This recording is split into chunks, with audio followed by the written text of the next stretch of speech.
pour se protéger du Covid-19, après avoir invité les Français à en fabriquer, le gouvernement a finalement jugé il y a quelques jours pas assez efficaces les masques en tissu fait maison.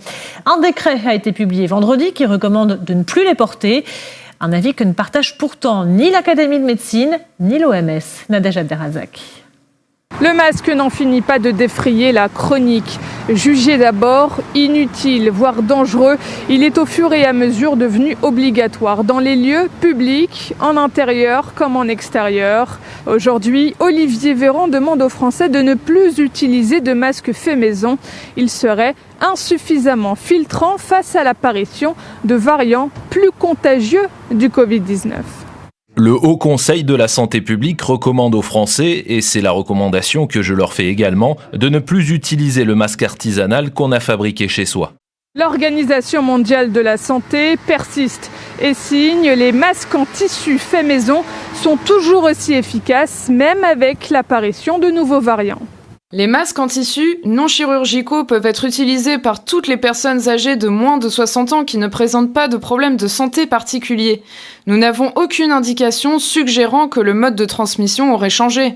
Même son de cloche dans l'Hexagone, du côté de l'Académie de médecine. Ces variants sont tout de même des coronavirus du Covid.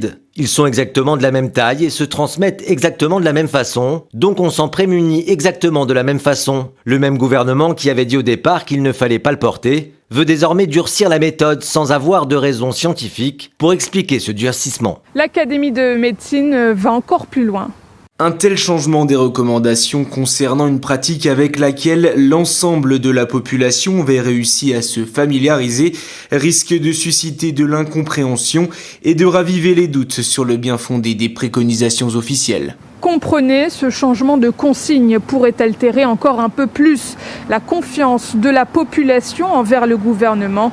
On se souvient lors du premier confinement, alors qu'il était difficile, voire impossible de se procurer des masques, le gouvernement avait appelé à fabriquer ses propres masques. Il avait même publié sur son site internet un tutoriel pour y arriver.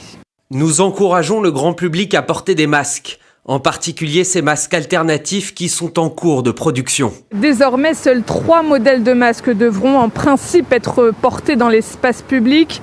Les masques chirurgicaux, les FFP2 et les masques en tissu industriel, dits de catégorie 1. Ces derniers filtrent 90% des particules. Les masques chirurgicaux filtrent pour leur part au moins 95% des particules de 3 micromètres. Et enfin, les FFP2 bloquent 94% des aérosols et les particules les plus fines, celles autour de 0,6 micromètres. Et pour permettre aux plus démunis de se doter de masques de catégorie 1, Olivier Véran a promis l'envoi de 45 millions de masques à 7 millions de Français dont la situation ne leur permet pas de s'équiper. Alors, interdire les masques artisanaux, mesure nécessaire ou fausse bonne idée? Quoi qu'il en soit, la France n'est pas le seul pays à revoir sa copie concernant le masque.